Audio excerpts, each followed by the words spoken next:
Es plena noche de 1999. Mientras gran parte de Estados Unidos duerme, en uno de los sistemas más protegidos del mundo aparece actividad que no debería estar ahí. No es un fallo, no es una prueba. Alguien ha entrado en el Pentágono. Y lo más preocupante es que no salta ninguna alarma. El intruso se mueve como si supiera exactamente lo que hace. Abre archivos, observa, espera.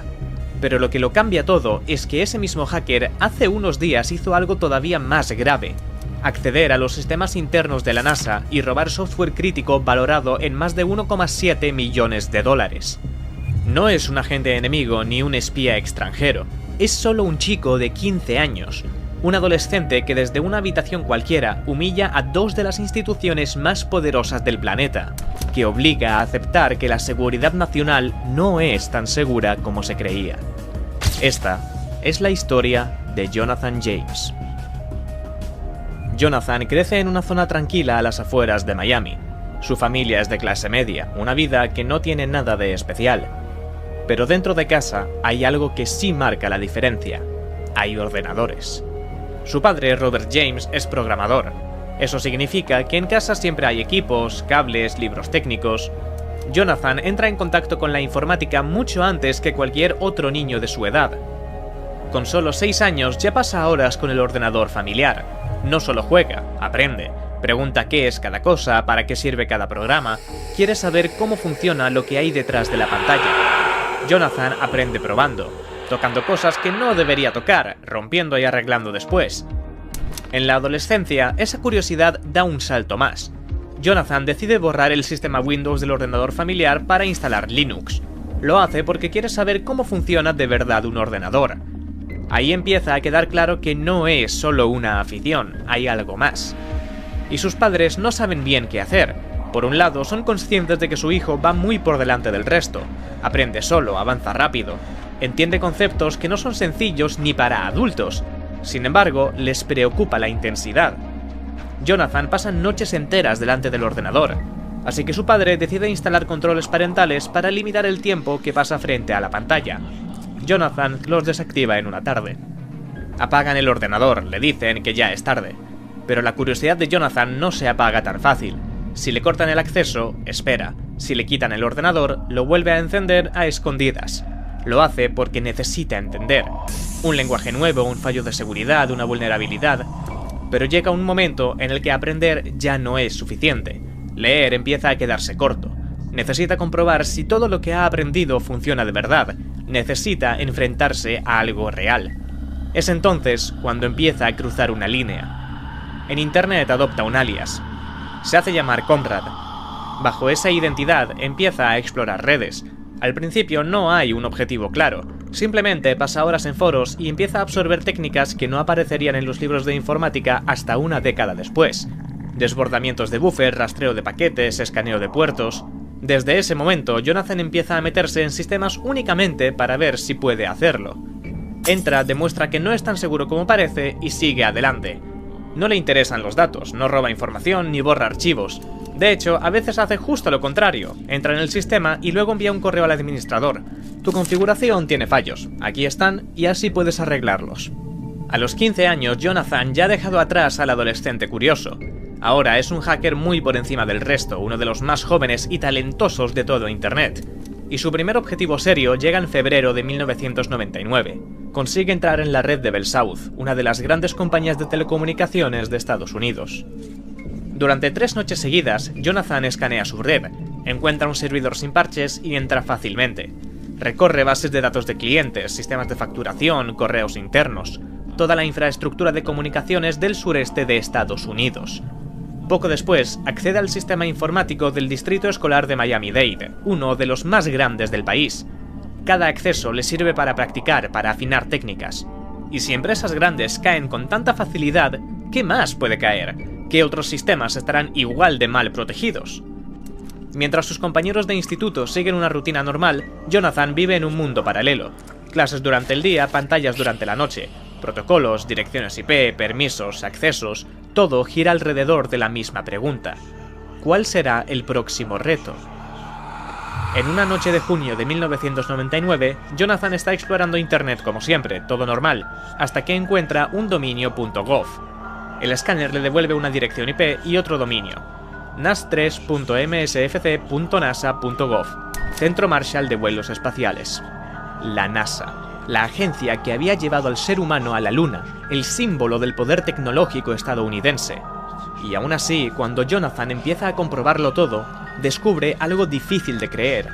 Tiene servidores con puertos abiertos, accesos remotos sin protección y contraseñas de administrador ridículas. Jonathan no se lo cree. Repite el escaneo 3 veces más. El resultado es siempre el mismo. La seguridad de la NASA es más débil que la de su instituto. Entra con cuidado. Primero, un sencillo desbordamiento de buffer en el servicio DNS le da acceso como usuario, y desde ahí todo queda abierto. En cuestión de horas consigue entrar en 13 ordenadores de la NASA, 13 sistemas internos en funcionamiento. Una vez en la red de la NASA, Jonathan no actúa sin pensar. Avanza con cuidado, se mueve poco a poco entre servidores, carpetas, archivos, sabe que un error puede delatarlo. Pero llega un momento en el que no se puede resistir. Empieza a descargar archivos. Primero unos pocos, luego más, hasta que se da cuenta de lo que tiene delante, 3.471 archivos. En los servidores se encuentra documentación interna de la NASA, sistemas de control ambiental y soporte vital de la Estación Espacial Internacional, producción de oxígeno, eliminación de dióxido de carbono, reciclaje de agua. Una parte del código es el sistema de control que mantiene la temperatura y la humedad en la estación espacial. Si ese sistema falla, los astronautas no sobrevivirían. Y ahora mismo, un adolescente ha tomado el control del software que lo regula. El valor estimado del software ronda los 1,7 millones de dólares. Pero mientras Jonathan estudia el código, algo le llama la atención. La calidad del software es terrible. Funciones obsoletas, valores escritos a mano, comentarios en 3 idiomas distintos. Aquel software, valorado en millones de dólares, parece un proyecto universitario caótico. Esto es una basura, escribe Jonathan en un canal de IRC. Mi kernel de Linux gestiona mejor los errores. Si la NASA es así de débil, imagina el Pentágono. Jonathan se queda mirando la pantalla. El Pentágono, el Departamento de Defensa, tecnología militar, defensa biológica, química. Si la NASA ha sido tan fácil, ¿cuánto más difícil puede ser el ejército? Jonathan empieza a estudiar su red, en concreto el de la DTRA, una agencia del Departamento de Defensa encargada de analizar y reducir amenazas críticas, una pieza clave de la seguridad nacional. Observando configuraciones, accesos y sistemas, encuentra una grieta real en la seguridad de la DTRA. El router principal, un Cisco 7206 VXR, sigue ejecutando una versión de iOS desactualizada con 14 vulnerabilidades conocidas. Jonathan aprovecha ese fallo y se mete en la red. Un adolescente de 15 años acaba de entrar al Pentágono. Para muchos chicos de su edad, el mayor logro sería escaparse de casa por la noche sin que les pillen. Jonathan ha logrado entrar en una de las redes militares más secretas de Estados Unidos. Una vez dentro, empieza a explorar de verdad. Pronto encuentra un punto central de la red, un lugar por el que pasa gran parte del tráfico interno. Jonathan instala ahí una puerta trasera. Sube un programa Sniffer, un software diseñado para vigilar el tráfico de red. Cada correo electrónico, cada comunicación interna que pasa por ese servidor queda registrada y copiada en su servidor. Los empleados de la DTRA siguen trabajando con normalidad, comparten documentos internos, hablan de informes, de asuntos sensibles, sin saber que hay alguien observándoles. Jonathan no necesita tocar nada más, la información llega sola, y eso lo hace todavía más grave. Entre septiembre y octubre de 1999, Jonathan intercepta más de 3.000 correos electrónicos internos. En esos mensajes hay de todo: informes, conversaciones internas, datos sensibles y, sobre todo, credenciales. Jonathan obtiene al menos 19 nombres de usuario y contraseñas oficiales de cuentas dentro del sistema. Ha conseguido crear un punto de espionaje dentro del Departamento de Defensa, y lo ha hecho sin activar una sola alarma. Hablamos de información capaz de comprometer decisiones militares clave, y aún así, nunca piensa en vender, filtrar ni utilizar esa información. Simplemente la guarda. Crea una carpeta llamada Pentágono Trofeos. Para él, todo sigue siendo un juego. No ve consecuencias, solo ve puertas abiertas, y siente la necesidad constante de empujarlas un poco más. Pero mientras Jonathan disfruta de esa sensación de control, cada vez que entra deja pistas. Cuanto más avanza, más miradas se fijan en él. Con cada sistema, el riesgo aumenta. Y aunque él todavía no lo sabe, el reloj ya está corriendo en su contra. Con el paso de los días, en la NASA empiezan a aparecer señales extrañas, actividad que no está relacionada con ningún proyecto. Al principio parece un fallo aislado, pero el administrador James McCarthy detecta procesos consumiendo una cantidad inusual de CPU en un servidor de soporte del Mars Pathfinder. Sigue el rastro a través de los registros. Alguien ha instalado un rootkit, creado cuentas traseras y extraído datos. McCarthy toma una decisión: apagarlo todo, desconectar 43 servidores de la red para revisarlos, aislarlos y reforzarlos. Cada día con la red caída supone grandes pérdidas, pero el daño más grave no es económico. La imagen de la NASA se quiebra. Dentro de la agencia la pregunta es la misma: ¿cómo ha sido posible? ¿Quién ha entrado? ¿Desde dónde? Y sobre todo, ¿por qué nadie lo detectó a tiempo? En el Departamento de Defensa ocurre algo parecido. Conexiones que aparecen y desaparecen, movimientos que no siguen el comportamiento normal de los usuarios. Alguien llevaba 10 semanas desviando el flujo completo de datos. El patrón se repite en 2 de las organizaciones más poderosas a la vez, y eso cambia la magnitud del problema.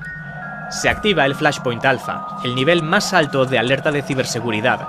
En cuestión de horas, investigadores de la Fuerza Aérea, el Servicio de Investigación Criminal y la División Cibernética del FBI se reúnen en la sede de la agencia.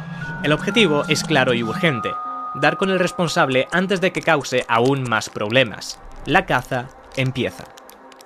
Comienzan analizando registros, cruzando horarios, estudiando direcciones IP. Intentan averiguar qué herramientas se han usado y cómo se ha conseguido cada acceso. Y también entran en juego las compañías de telecomunicaciones, que permiten rastrear de dónde vienen esas conexiones. Jonathan cometió un error. A veces, al probar exploits, se conectaba directamente desde su propia línea, convencido de que unos segundos no quedarían registrados. El 14 de noviembre, los investigadores detectan una conexión directa de 3 segundos desde una casa registrada a nombre de Robert James, cliente de Bell South en Pinecrest, Florida. El fantasma ya tiene nombre: Jonathan James, 16 años, estudiante de South Miami Senior High School. El hacker que ha puesto en jaque a la NASA y al Departamento de Defensa no vive en un lugar oculto ni en el extranjero, vive con sus padres, y es mucho más joven de lo que nadie había imaginado. 8 de diciembre de 1999.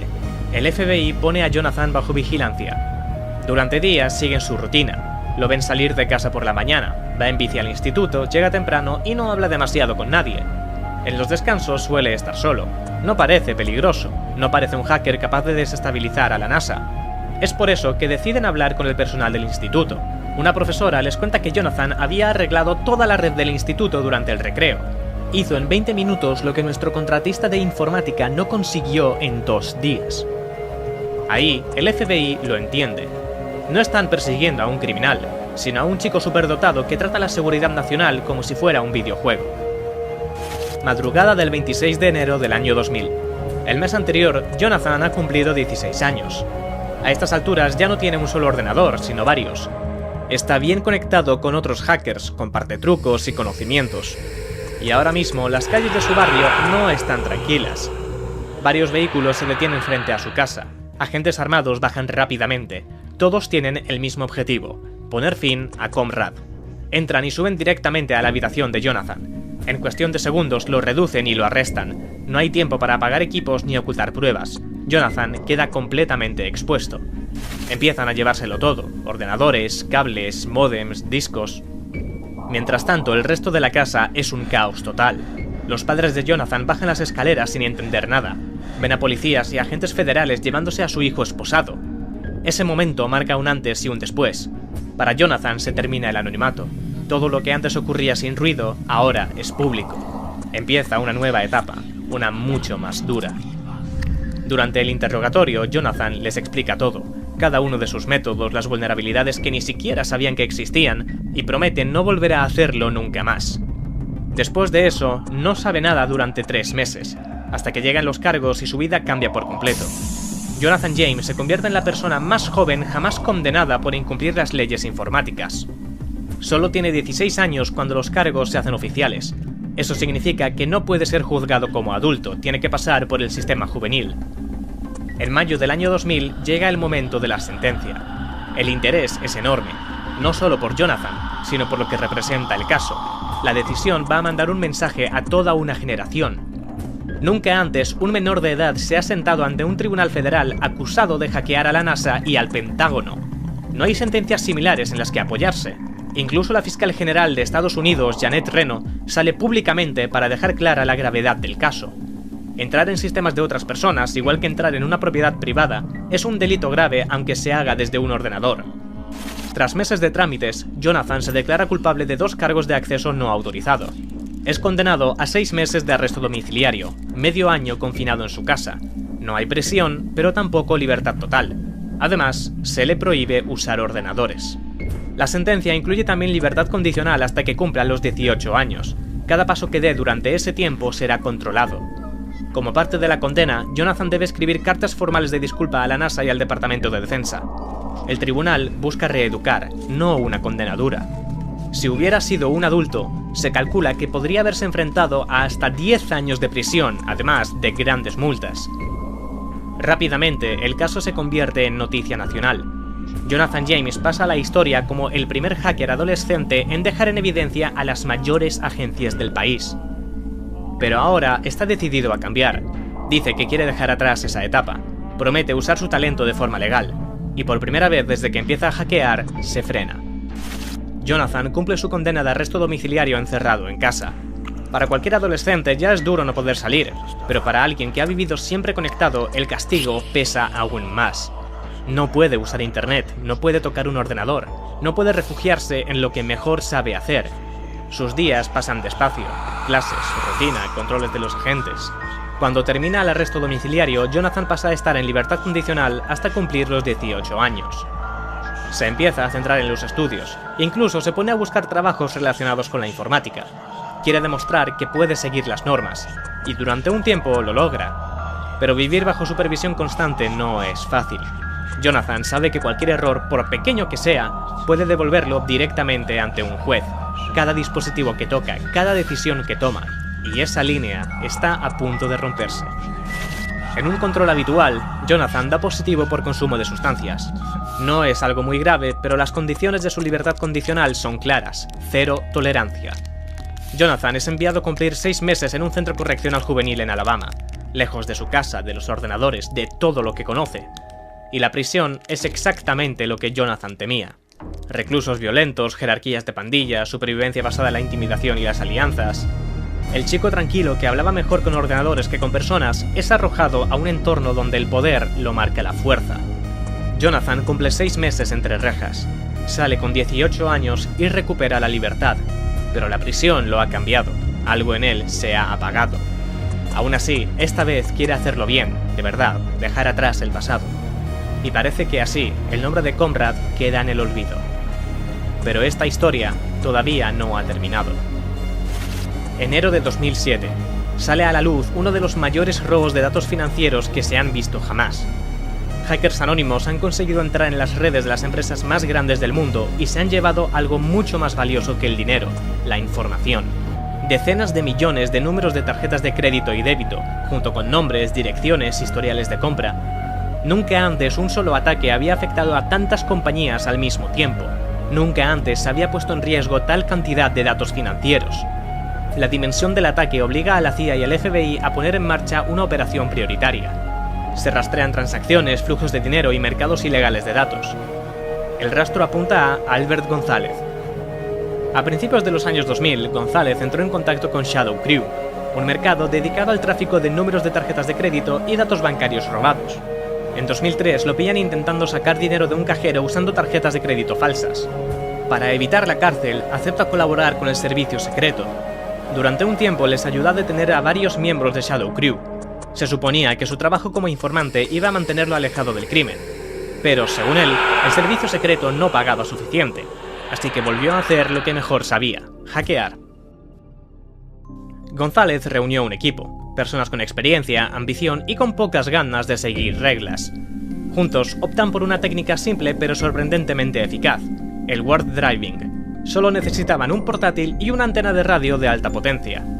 Después conducían por la ciudad, aparcaban en áreas corporativas y cuando estaban lo suficientemente cerca de alguna empresa importante, buscaban vulnerabilidades en su red Wi-Fi.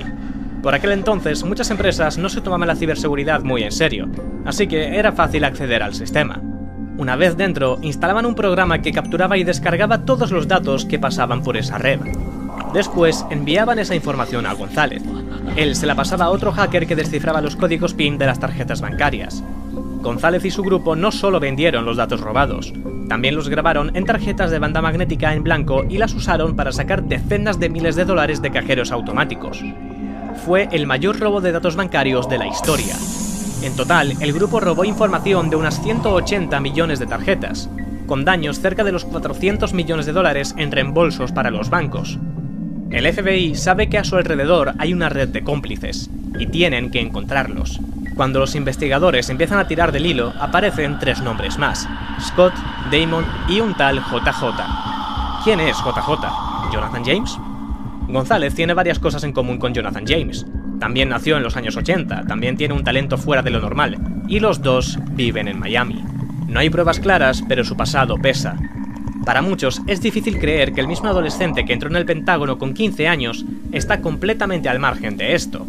Comrade vuelve a estar en el punto de mira, y esta vez las consecuencias pueden ser mucho más serias. Pinecrest, Florida. Jonathan James tiene 24 años. No va a la universidad, no tiene trabajo ni dinero. Su madre falleció de cáncer hace 6 años, y él sigue viviendo en la casa en la que creció. El caso ocurre justo cuando estaría más desesperado. Tiene las habilidades, tiene la reputación, y este tipo de gente confiaría en él. En mayo de 2008, con la investigación todavía abierta, el servicio secreto decide actuar. Se llevan a cabo registros simultáneos, uno en casa de Jonathan, otro en la de su hermano, otro en la de su novia. Todo ocurre de golpe. Él no se lo espera, lleva años intentando mantenerse lejos de problemas, no ha vuelto a hackear, ha intentado reconstruir su vida, y de pronto vuelve a verse rodeado de agentes federales. Ellos se vuelven a llevar todo lo que pueda guardar información: ordenadores, discos duros, memorias USB, teléfonos, igual que hace 7 años. Pero no es lo único que encuentran. En la habitación de Jonathan se encuentra una pistola. Está registrada legalmente a su nombre, y hay algo más. Entre sus cosas aparece una carta de despedida antigua. Está claro que en algún momento del pasado Jonathan ha estado en un punto muy bajo. Hasta entonces la imagen pública de Jonathan es la de un hacker brillante, seguro de sí mismo, incluso arrogante. Pero esa carta cuenta otra historia, la de alguien que arrastra un pasado difícil, y Jonathan siente que todo se viene abajo otra vez. Esa presión vuelve, otra vez tratado como sospechoso, otra vez con la sensación de que su pasado no lo deja atrás. Y aunque nadie lo sabe en ese momento, ese conjunto de factores está empujando a Jonathan hacia un punto límite, uno del que no será fácil regresar. Los técnicos revisan durante días cada uno de los equipos, buscan bases de datos, mensajes, correos, algo, pero no encuentran nada. No pasan ni 2 semanas desde los registros, cuando la policía de Miami recibe una llamada desde la casa de los James. Jonathan James, con tan solo 24 años, ha fallecido. Y ha dejado una carta de despedida. Está redactada con calma y con una idea muy clara. No tengo fe en el sistema de justicia. Quizá mi vida haya terminado hoy. Desde que tengo memoria he vivido bajo esta sombra. He sido señalado una y otra vez por cosas que no he hecho. He sido acusado injustamente. Creo que esto no va a ser justo para mí. Desde el principio sentí que estaba señalado. Mi pasado pesa más que los hechos. No tengo ninguna relación con los delitos de los que se me acusa. No formo parte de esa red. No participé en esos ataques. Pero no importa lo que diga. Para algunos ya soy culpable. Siento que no tengo otra salida. Esta es la única manera que me queda para recuperar el control de mi vida. Prefiero morir siendo libre que vivir como un prisionero por algo que no he hecho. Jonathan cree que él es un objetivo mucho más atractivo. Puede que a los federales no les importe si es inocente o no. En su mente la imagen es clara. Necesitan un cabeza de turco. No González, no Scott. No quien realmente causó el daño. Él, Jonathan. Porque su nombre tiene más impacto. Porque su historia ya es conocida. Porque es más fácil señalar al chico que hackeó al Pentágono. Está convencido de que los federales jugarán sucio, de que él acabará en prisión. Y si la primera vez ya fue aterradora, esta vez siente que no lo va a soportar. Jonathan había leído una guía escrita por un hacker destruido por el mismo sistema que ahora iba a caer sobre él. En ella se explicaba cómo funcionaba la justicia penal en la práctica, no en teoría. El sistema no era una búsqueda de la verdad, era un juego. Las autoridades mentían, engañaban y fabricaban narrativas para cerrar casos. Los acuerdos de culpabilidad se premiaban más que la honestidad. La presión mediática pesaba más que los hechos. Cuando la carta se hace pública, la repercusión es enorme. Se abren debates sobre el trato. ¿La presión ha sido demasiado fuerte? ¿Se ha pasado algo por alto? ¿Alguien podría haber hecho más? Pero ya es demasiado tarde. Años después, la pregunta se vuelve inevitable. ¿De verdad iba a acabar condenado? Objetivamente no parece tan claro. En ese momento no hay cargos, no hay pruebas y no hay una acusación formal contra Jonathan. El sistema es duro, sí. En casos grandes hay presión, hay prisas y hay ganas de cerrar historias, eso es real. Pero una cosa es estar bajo presión y otra muy distinta es tener una condena asegurada. Con el tiempo se ve con claridad. En 2010 los condenados son otros. Albert González recibe 20 años, Christopher Scott 7 y el famoso JJ apunta a Stephen Watt, que usaba el alias de Jim Jones entre hackers. Jonathan nunca llega a sentarse en un tribunal ni a estar cerca de hacerlo. En realidad, esto no nació solo de este caso. Es el resultado de años arrastrando una presión constante, una identidad marcada por errores cometidos siendo menor y problemas personales que venían de antes. Jonathan vive con la idea de que su pasado pesa más que cualquier cosa que haga después, y esa carga acaba deformando su forma de ver el mundo. Con el paso del tiempo, la historia de Jonathan se convierte en una referencia. Por un lado, un adolescente capaz de exponer a instituciones gigantescas, de sacar a la luz fallos críticos en sistemas que se consideraban prácticamente invulnerables. Los ataques de Jonathan aceleraron cambios importantes en la forma de entender la defensa digital. Su caso adelantó la idea de que la ciberseguridad no depende solo de grandes presupuestos, sino de comprender cómo piensan los hackers. Pero al mismo tiempo, su historia también es un recordatorio de las consecuencias de cruzar la línea, de vivir siempre al límite, de crecer demasiado rápido sin el apoyo necesario. Jonathan pasa de ser un chico prodigio a un delincuente en solo unos meses. Tiene una segunda oportunidad. Intenta aprovecharla, pero la presión, el pasado y sus propios problemas emocionales acaban pesando más. Para muchos, Jonathan representa una oportunidad que no llegó a ser.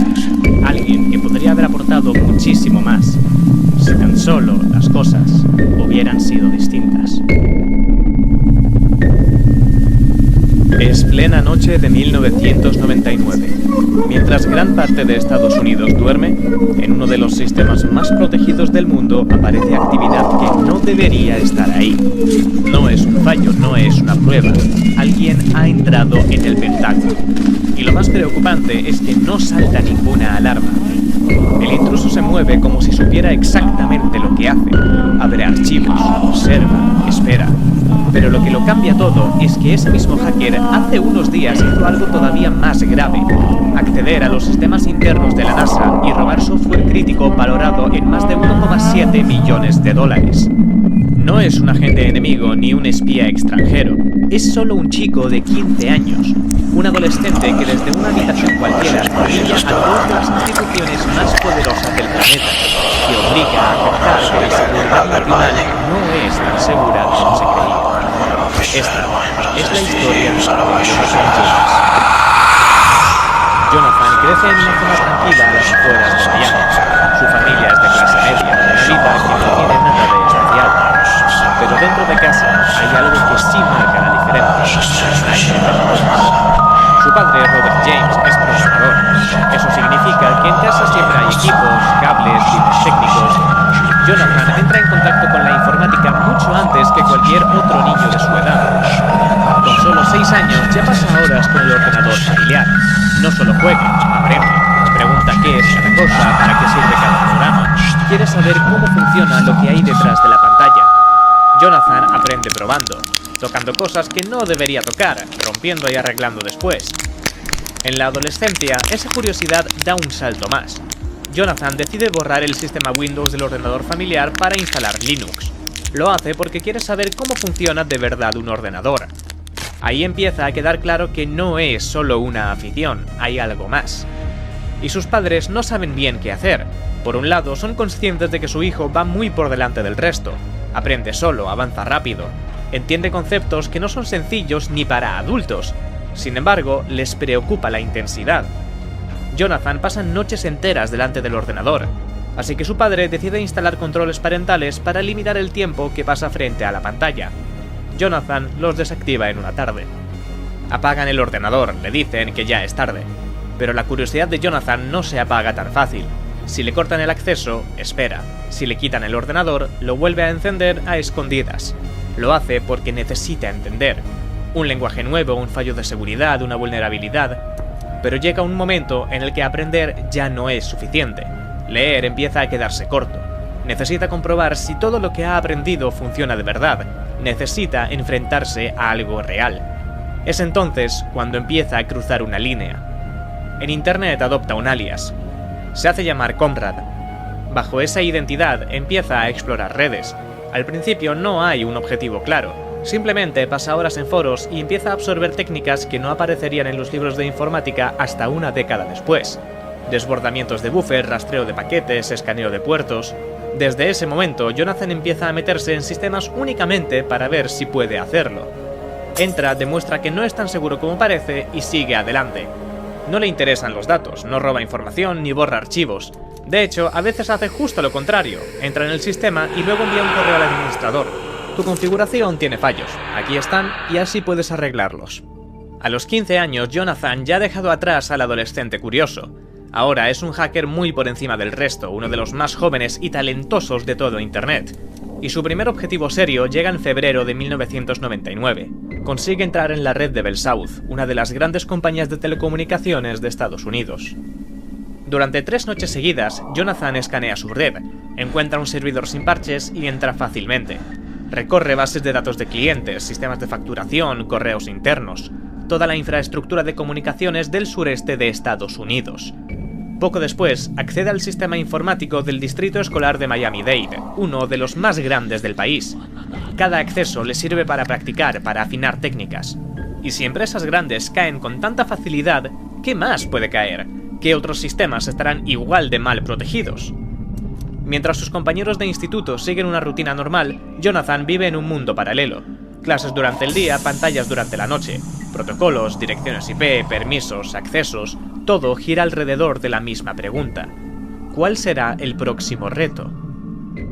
En una noche de junio de 1999, Jonathan está explorando internet como siempre, todo normal, hasta que encuentra un dominio .gov. El escáner le devuelve una dirección IP y otro dominio. nas3.msfc.nasa.gov, Centro Marshall de Vuelos Espaciales. La NASA, la agencia que había llevado al ser humano a la Luna, el símbolo del poder tecnológico estadounidense. Y aún así, cuando Jonathan empieza a comprobarlo todo, descubre algo difícil de creer. Tiene servidores con puertos abiertos, accesos remotos sin protección y contraseñas de administrador ridículas. Jonathan no se lo cree. Repite el escaneo 3 veces más. El resultado es siempre el mismo. La seguridad de la NASA es más débil que la de su instituto. Entra con cuidado. Primero, un sencillo desbordamiento de buffer en el servicio DNS le da acceso como usuario, y desde ahí todo queda abierto. En cuestión de horas consigue entrar en 13 ordenadores de la NASA, 13 sistemas internos en funcionamiento. Una vez en la red de la NASA, Jonathan no actúa sin pensar.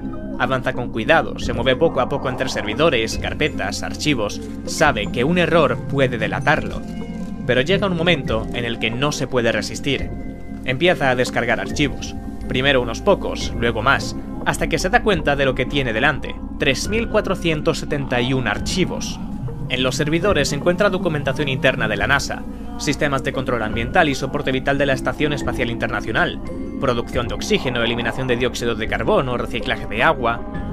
Una parte del código es el sistema de control que mantiene la temperatura y la humedad en la estación espacial. Si ese sistema falla, los astronautas no sobrevivirían. Y ahora mismo, un adolescente ha tomado el control del software que lo regula. El valor estimado del software ronda los 1,7 millones de dólares. Pero mientras Jonathan estudia el código, algo le llama la atención. La calidad del software es terrible. Funciones obsoletas, valores escritos a mano, comentarios en 3 idiomas distintos. Aquel software, valorado en millones de dólares, parece un proyecto universitario caótico. Esto es una basura, escribe Jonathan en un canal de IRC. Mi kernel de Linux gestiona mejor los errores. Si la NASA es así de débil, imagina el Pentágono. Jonathan se queda mirando la pantalla. El Pentágono, el Departamento de Defensa, tecnología militar, defensa biológica, química. Si la NASA ha sido tan fácil, ¿cuánto más difícil puede ser el ejército? Jonathan empieza a estudiar su red, en concreto el de la DTRA. una agencia del Departamento de Defensa encargada de analizar y reducir amenazas críticas, una pieza clave de la seguridad nacional. Observando configuraciones, accesos y sistemas, encuentra una grieta real en la seguridad de la DTRA. El router principal, un Cisco 7206 VXR, sigue ejecutando una versión de iOS desactualizada con 14 vulnerabilidades conocidas. Jonathan aprovecha ese fallo y se mete en la red. Un adolescente de 15 años acaba de entrar al Pentágono. Para muchos chicos de su edad, el mayor logro sería escaparse de casa por la noche sin que les pillen. Jonathan ha logrado entrar en una de las redes militares más secretas de Estados Unidos. Una vez dentro, empieza a explorar de verdad. Pronto encuentra un punto central de la red, un lugar por el que pasa gran parte del tráfico interno. Jonathan instala ahí una puerta trasera. Sube un programa Sniffer, un software diseñado para vigilar el tráfico de red. Cada correo electrónico, cada comunicación interna que pasa por ese servidor queda registrada y copiada en su servidor.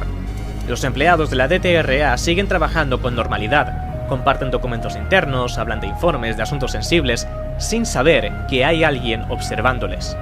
Jonathan no necesita tocar nada más, la información llega sola, y eso lo hace todavía más grave. Entre septiembre y octubre de 1999, Jonathan intercepta más de 3.000 correos electrónicos internos. En esos mensajes hay de todo: informes, conversaciones internas, datos sensibles y, sobre todo, credenciales. Jonathan obtiene al menos 19 nombres de usuario y contraseñas oficiales de cuentas dentro del sistema. Ha conseguido crear un punto de espionaje dentro del Departamento de Defensa, y lo ha hecho sin activar una sola alarma. Hablamos de información capaz de comprometer decisiones militares clave, y aún así, nunca piensa en vender, filtrar ni utilizar esa información. Simplemente la guarda. Crea una carpeta llamada Pentágono Trofeos. Para él, todo sigue siendo un juego. No ve consecuencias, solo ve puertas abiertas, y siente la necesidad constante de empujarlas un poco más. Pero mientras Jonathan disfruta de esa sensación de control, cada vez que entra deja pistas. Cuanto más avanza, más miradas se fijan en él. Con cada sistema, el riesgo aumenta. Y aunque él todavía no lo sabe, el reloj ya está corriendo en su contra.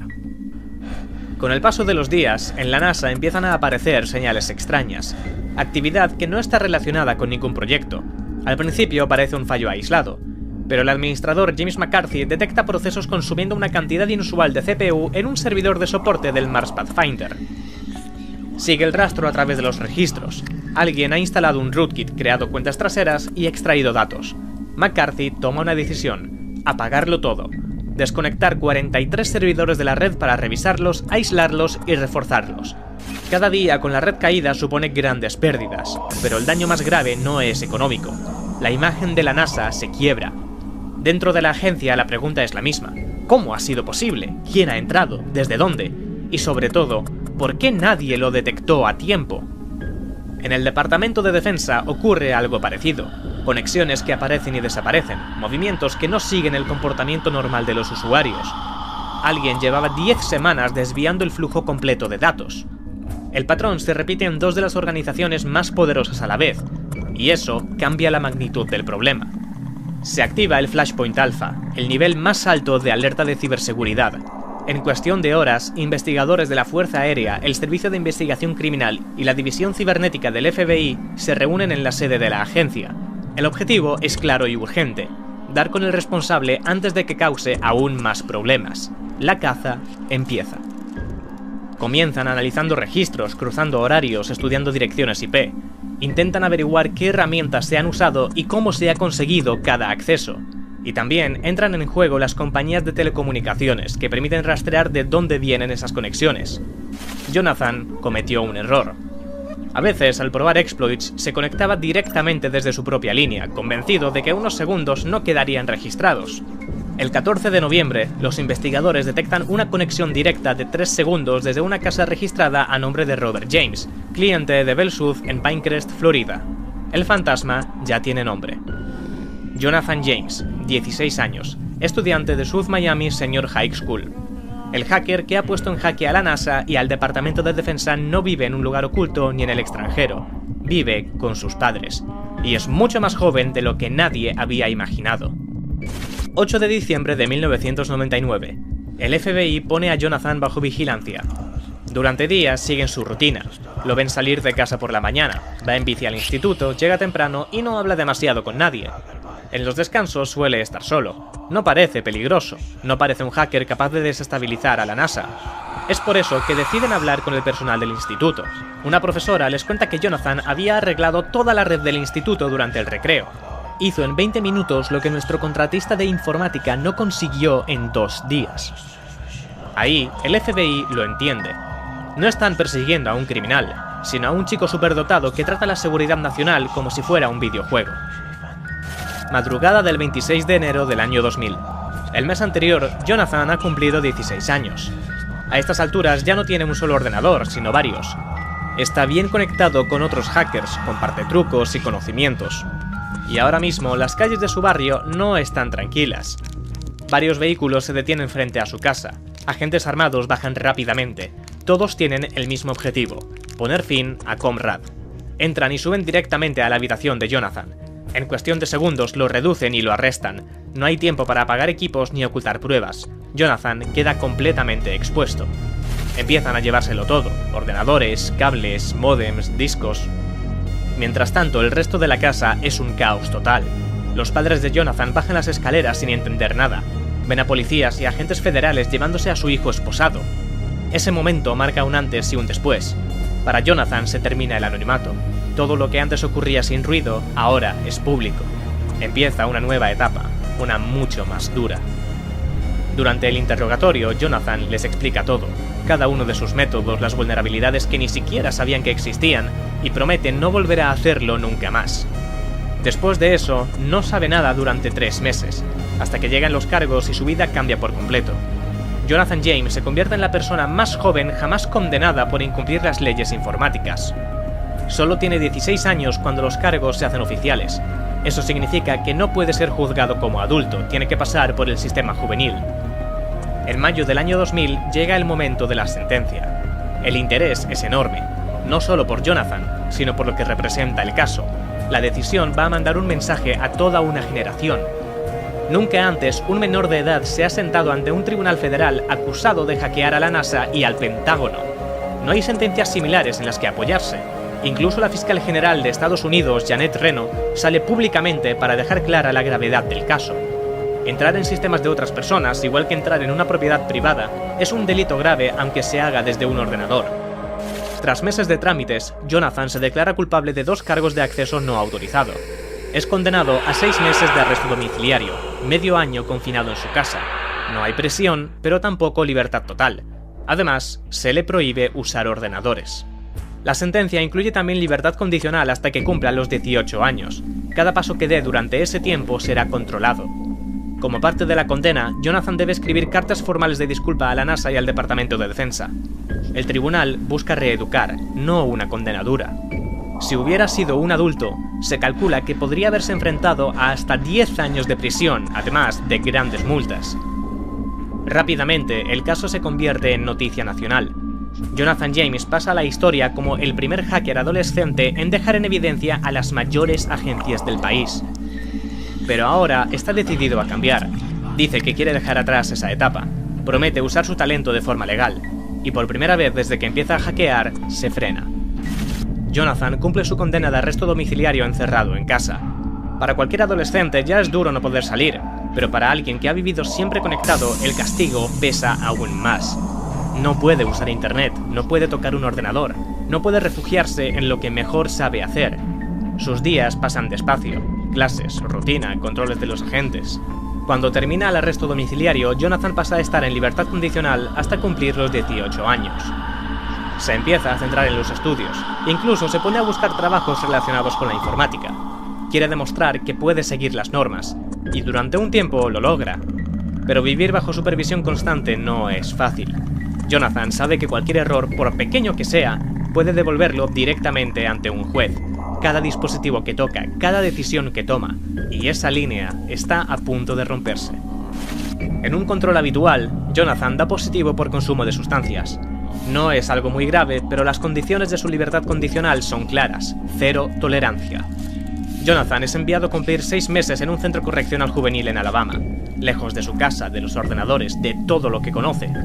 Y la prisión es exactamente lo que Jonathan temía.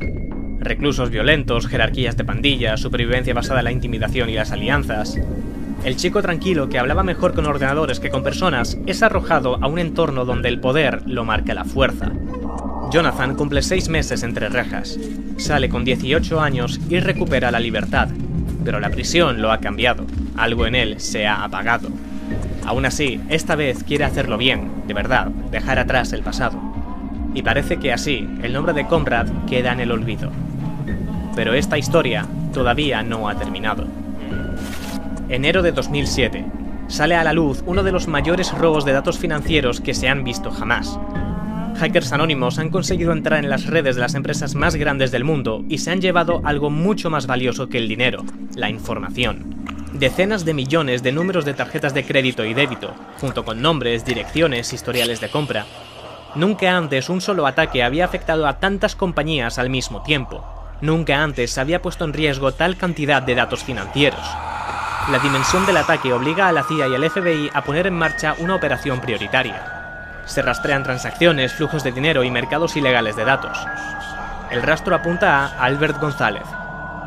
A principios de los años 2000, González entró en contacto con Shadow Crew, un mercado dedicado al tráfico de números de tarjetas de crédito y datos bancarios robados.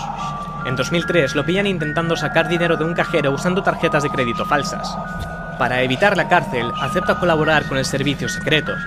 Durante un tiempo les ayudó a detener a varios miembros de Shadow Crew. Se suponía que su trabajo como informante iba a mantenerlo alejado del crimen. Pero, según él, el servicio secreto no pagaba suficiente, así que volvió a hacer lo que mejor sabía: hackear. González reunió un equipo, personas con experiencia, ambición y con pocas ganas de seguir reglas. Juntos optan por una técnica simple pero sorprendentemente eficaz: el warp driving. Solo necesitaban un portátil y una antena de radio de alta potencia.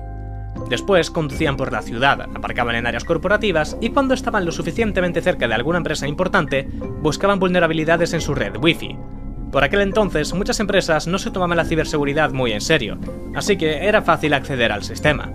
Una vez dentro, instalaban un programa que capturaba y descargaba todos los datos que pasaban por esa red. Después, enviaban esa información a González. Él se la pasaba a otro hacker que descifraba los códigos PIN de las tarjetas bancarias.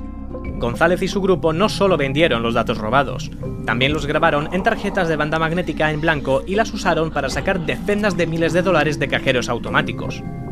Fue el mayor robo de datos bancarios de la historia. En total, el grupo robó información de unas 180 millones de tarjetas, con daños cerca de los 400 millones de dólares en reembolsos para los bancos. El FBI sabe que a su alrededor hay una red de cómplices, y tienen que encontrarlos. Cuando los investigadores empiezan a tirar del hilo, aparecen 3 nombres más: Scott, Damon y un tal JJ. ¿Quién es JJ? ¿Jonathan James? González tiene varias cosas en común con Jonathan James. También nació en los años 80, también tiene un talento fuera de lo normal, y los dos viven en Miami. No hay pruebas claras, pero su pasado pesa. Para muchos es difícil creer que el mismo adolescente que entró en el Pentágono con 15 años está completamente al margen de esto. Conrad vuelve a estar en el punto de mira, y esta vez las consecuencias pueden ser mucho más serias. Pinecrest, Florida. Jonathan James tiene 24 años. No va a la universidad, no tiene trabajo ni dinero. Su madre falleció de cáncer hace 6 años, y él sigue viviendo en la casa en la que creció. El caso ocurre justo cuando estaría más desesperado. Tiene las habilidades, tiene la reputación, y este tipo de gente confiaría en él. En mayo de 2008, con la investigación todavía abierta, el servicio secreto decide actuar. Se llevan a cabo registros simultáneos, uno en casa de Jonathan, otro en la de su hermano, otro en la de su novia. Todo ocurre de golpe.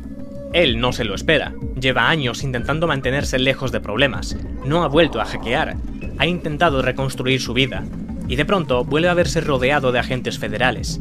Ellos se vuelven a llevar todo lo que pueda guardar información: ordenadores, discos duros, memorias USB, teléfonos, igual que hace 7 años.